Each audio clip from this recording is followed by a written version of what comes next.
হযরত ইব্রাহিম আলাইহিস সালাম আল্লাহর ঘর নির্মাণ করলেন।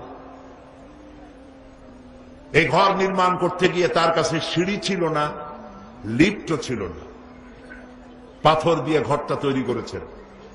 এই ঘর তৈরি করতে গিয়ে একটা পাথরের উপরে তিনি দাঁড়াতেন, তিনি রাজমিস্ত্রির দায়িত্ব পালন করেছেন।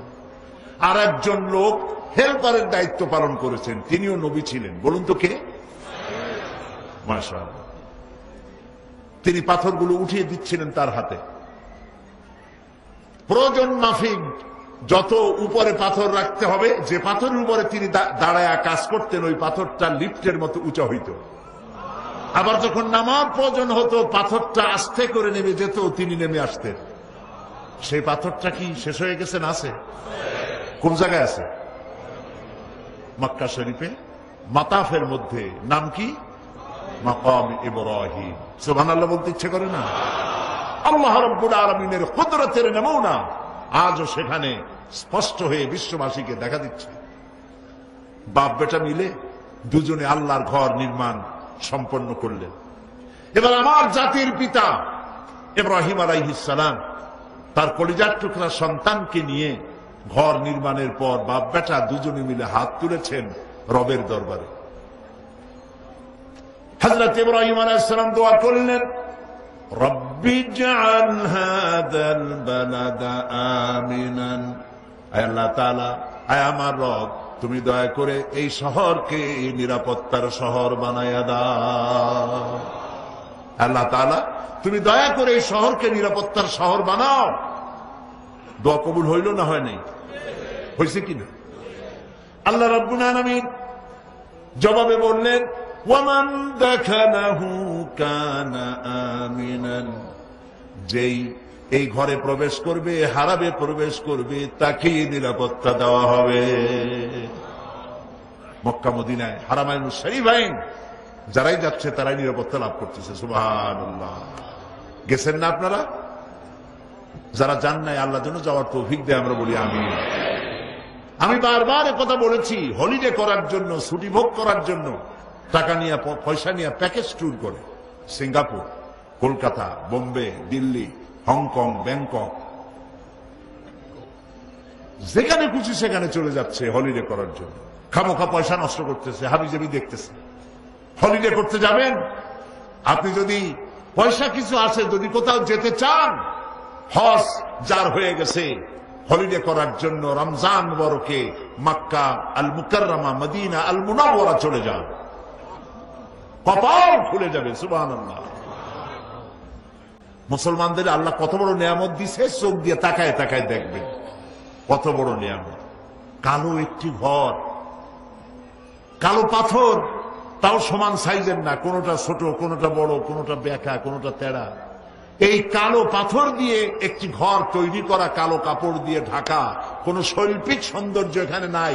কিন্তু আমার কাছে মনে হয় সারা পৃথিবীর সকল সৌন্দর্য এই ঘরের মধ্যে আছে। তাকাইলে চোখ ফিরাইতে ইচ্ছা করে না, শুধুই দেখতে ইচ্ছে করে। আল্লাহ তাআলা, তুমি এই ঘরের আজমত বাড়ায় দাও, এই ঘরের সম্মান আরো বাড়াও। দুনিয়ার কোন কাফের, কোন বেঈমান যদি হারামাইনের শরীফাইনের দিকে হাত বাড়ায়, সে হাতকে আল্লাহ চিরকালের জন্য অবশ করে দাও।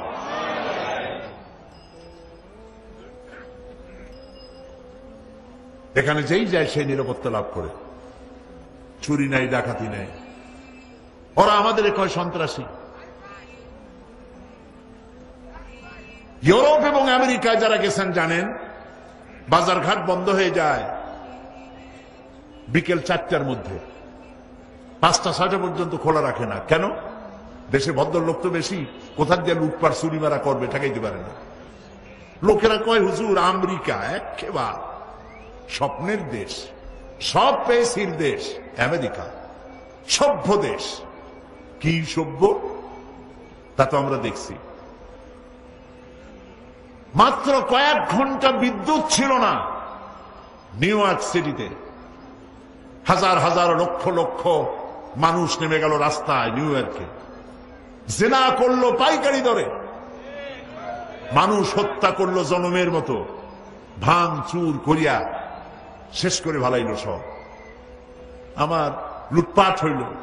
তখন পত্রিকাইটা পড়ে আমার মনে পড়লো এক গল্পের কথা। এক লোক রাস্তা দিয়ে হেঁটে যাচ্ছিল, দেখে পুকুরের মধ্যে কতগুলি ছেলে ডুবাইয়া পানি আর কাদা একাকার করে ফেলেছে, আর কুলে ডাঙ্গায় একটা ছেলে চুপ করে বসে আছে। লোকটি তাকায় দেখে বলল যে এই গ্রামের সবগুলি ছেলে দুষ্ট, এইরকম বানানোর মানুষে করে, কাদা মাদা দিয়ে করছে কি পুকুরটারে, আর এই যে পুকুরের পারে ছেলেটা বসা কি ভদ্র, খুব ভালো ছেলে। ছেলেটা শুনে বলছে, আমারে ভদ্র কবে আমার শালা, আমার না কয়েকদিন জ্বর, সেই জন্য পানিতে নামতে পারি নাই। আল্লাহ যখন ধরবে থাকবে না তোর হুঁশ, ঠিক কিনা? তো আমাদের বলো যে আমরা সন্ত্রাসী, বেটা আমার দেশে আসো ঘুরতে, এসে দেখে যাও, আমরা কিচ্ছু কব না, মিলিটারি দিয়ে ঘেরাও হয়ে থাকবা, কেউ কিছু কবে না, খাইবা দাইবা আরাম করবা, দেখে যাও। তোমার দেশের নিউ ইয়র্ক সিটিতে, ক্যালিফোর্নিয়ায়, বোস্টনে, ওয়াশিংটনে, ওকলাহামায়, আলাবামায়, ফিলাডেলফিয়ায়, 22টা স্টেটের কোন শহরে তুমি বেলা 4টার পরে দোকান খোলা রাখতে পারো? আমার দেশে আসো, আসে দেখো উত্তরবঙ্গে বা বাংলাদেশের বিভিন্ন জায়গায় কোন কোন এলাকায় রাত 11টা, 12টা, 1টা পর্যন্ত কেনা বেচা হয় কোটি কোটি টাকার। পুলিশও নাই, বিডিআরও নাই, চৌকিদারও নাই। বেশি দূর যাওয়া লাগবে না, বাবুরহাটে যান। নরসিংদী বাবুরহাট, যেটাকে বাংলাদেশের ম্যানচেস্টার বলা হয়, সারা রাত বেচা কিনা হয়, 1 কোটি না শত শত কোটি টাকার বেচা কিনা হয়, বিডিআর নাই, পুলিশ নাই। তাহলে সন্ত্রাসী কারা? আমাদের কল সন্ত্রাসী।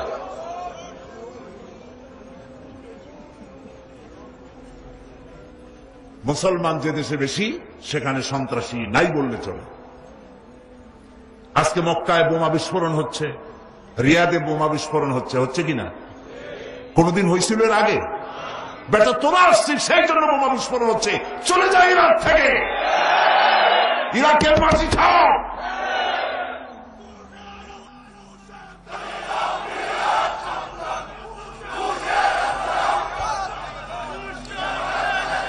প্রিয় ভাই সব, আল্লাহ রাব্বুল আলামিন সারা পৃথিবীর সামনে দেখিয়েছে মুসলমান সারা পৃথিবীর মধ্যে সব থেকে বেশি আইন শৃঙ্খলায় অনুগত শান্তিপ্রিয় জাতি। আলহামদুলিল্লাহ বলো। মক্কা মদিনা যায় দেখো কিভাবে আল্লাহ নিরাপত্তাটা দিছে, আমার জাতির পিতার দোয়াটা আল্লাহ কিভাবে কবুল করছে। রাত 2টা 2:30 চাঁদের মতো সুন্দরী রানী, এই তরুণী তন্নি যুবতী মেয়ে একাকিনী পুরুষ সঙ্গী ছাড়া বেরিয়ে গেল ঘরের থেকে, আল্লাহর ঘর তাওয়াফ করলো, তাহাজ্জুদের নামাজ আদায় করলো, আবার একা একই নিজের ঘরে ফিরে এলো। লক্ষ লক্ষ পুরুষের মধ্য দিয়ে একটা পুরুষও তার আঁচল ধরে টান দিল না, তার দিকে খারাপ নজরে তাকাইল না। এ কথা কি বানায় বলতেছি না? ঠিক। মুজদালিফার মাঠ, বিশাল বালুকাময় ময়দান, এরকম একটা তাবু নেই, ঘর নাই, বিল্ডিং নেই, লক্ষ লক্ষ মানুষ, লক্ষ লক্ষ নারী আর পুরুষ পাশাপাশি কাছাকাছি সারা রাত শুয়ে থাকে, হাঁটাচলা করে। 1000 বছর পেরিয়ে গেল, মুজদালিফার মাটি থেকে, ময়দান থেকে একটা নারী হাইজ্যাক হয় নাই, দর্শিতা হলো না, লাঞ্ছিতা হলো না। সুবহানাল্লাহ বলতে ইচ্ছে করো। আল্লাহ রাব্বুল আলামিন বলছেন, আওয়ালাম ইয়ারাউ আন্না জাআলনা হারামান আমিনান। চোখ নাই, দেখো না তাকাইয়া মক্কা মদিনায় আমি কি আরাম দিছি, কি নিরাপত্তা দান করেছি, নিরাপত্তার শহর বানিয়েছি। পৃথিবীতে সন্ত্রাস মুক্ত কোন দেশ যদি থাকে তার নাম মুসলমানদের দেশ। সেজন্য আমি বলি, যে যা মনে করে করুক, আমার কিছু আসে যায় না, আমি কারো চাকরি করি না। আমার স্পষ্ট কথা, মানব সভ্যতার ইতিহাসে বুশের জন্মগ্রহণ পৃথিবীর জন্য কলঙ্ক।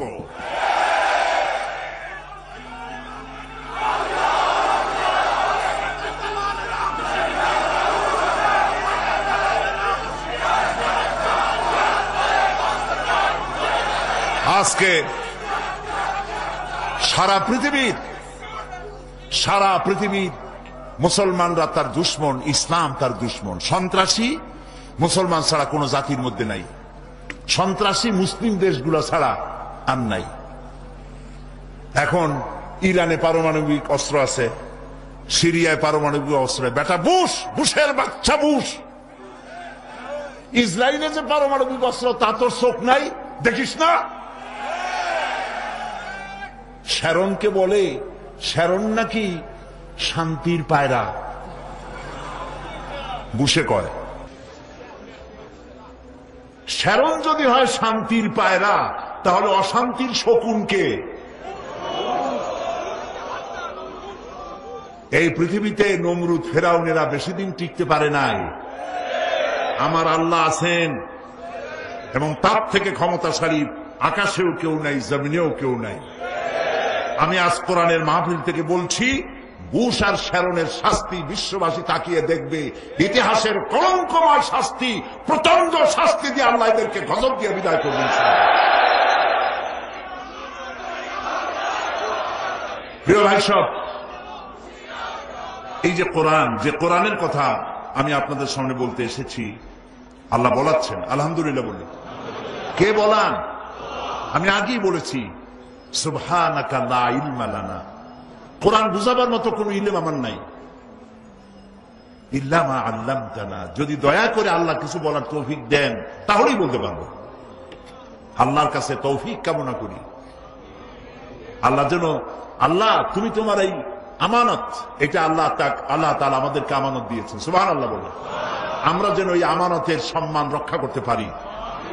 এই কোরআনের পতাকাকে উড্ডীন করার জন্য আমাদের সব থেকে প্রিয় জীবনটা যেন অকাতরে বিলিয়ে দিতে পারি, আল্লাহ তৌফিক দিয়ে দিন।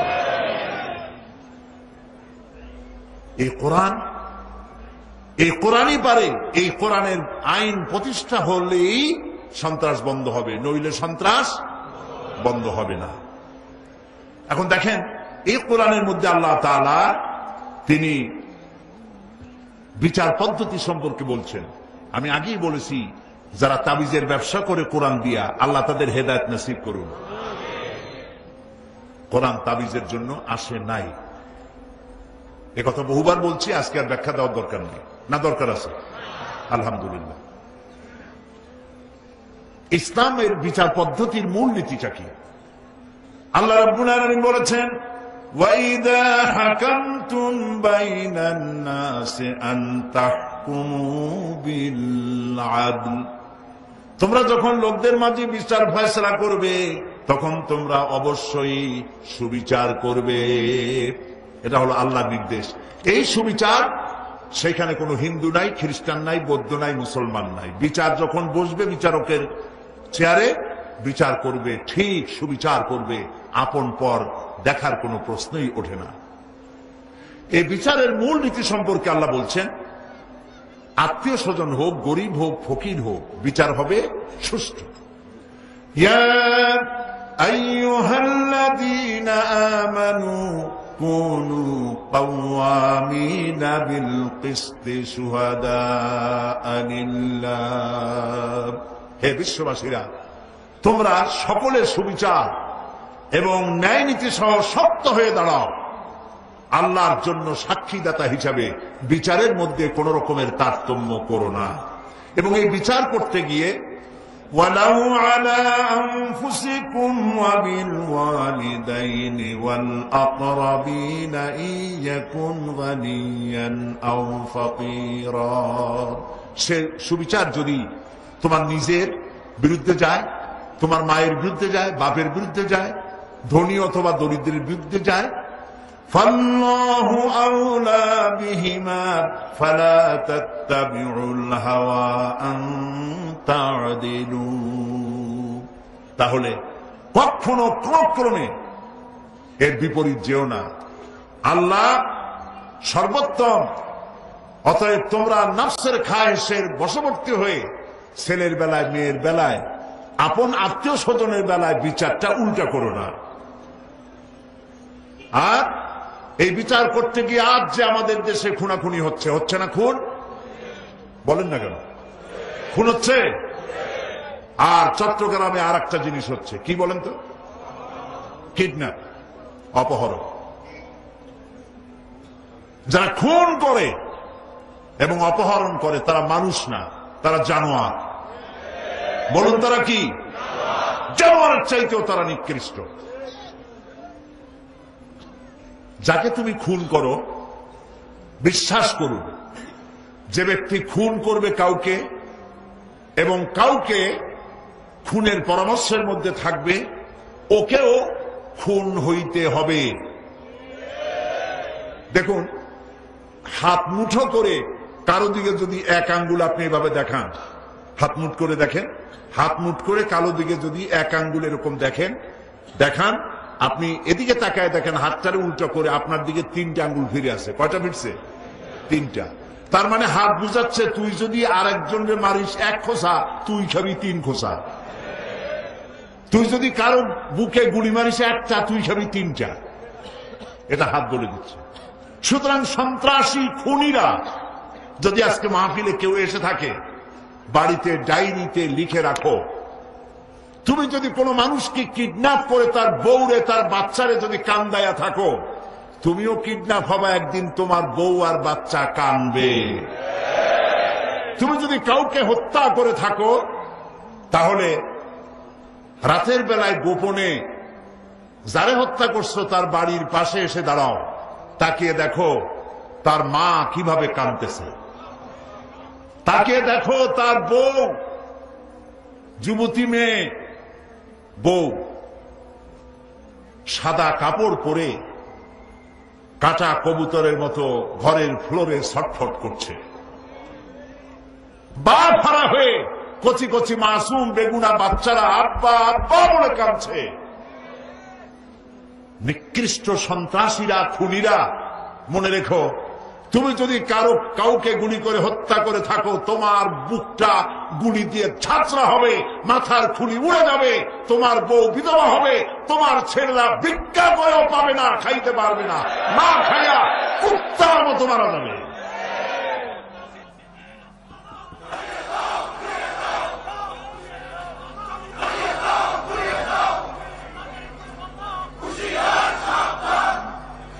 প্রিয় ভাই সব, সন্ত্রাসীদেরকে ধরিয়ে দিন, খুনিদেরকে ধরিয়ে দিন, এরা মানুষ না, জানোয়ারদেরকে ধরিয়ে দিন। কাদের ধরিয়ে দিবেন?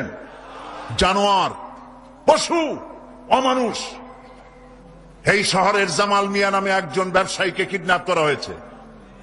জামাল না নাম? কি হাসর তার হয়েছে আমরা জানি না। রাজনৈতিক কারণে হোক, যে কারণে হোক, চট্টগ্রাম অলিউল্লাহর দেশ বলা হয়, এখানে আলেম ওলামাদের এলাকা বলা হয়। সেই এলাকার বদনাম যারা করেছে, আল্লাহর গজবের জন্য অপেক্ষা করতে থাকো। এই কিডন্যাপ এবং সন্ত্রাস যারা করে, তাদের নাম ঠিকানা জানা থাকলে সাহস করে কর্তৃপক্ষকে জানিয়ে দিন। আর কর্তৃপক্ষ যদি জেনে বিচার না করে, তাহলে এ শাস্তিও তাদেরকে পোহাতে হবে, তাকেও নিহত গুলি খাইয়া হইতে হবে, আজ হোক আর কাল হোক। এই জন্যে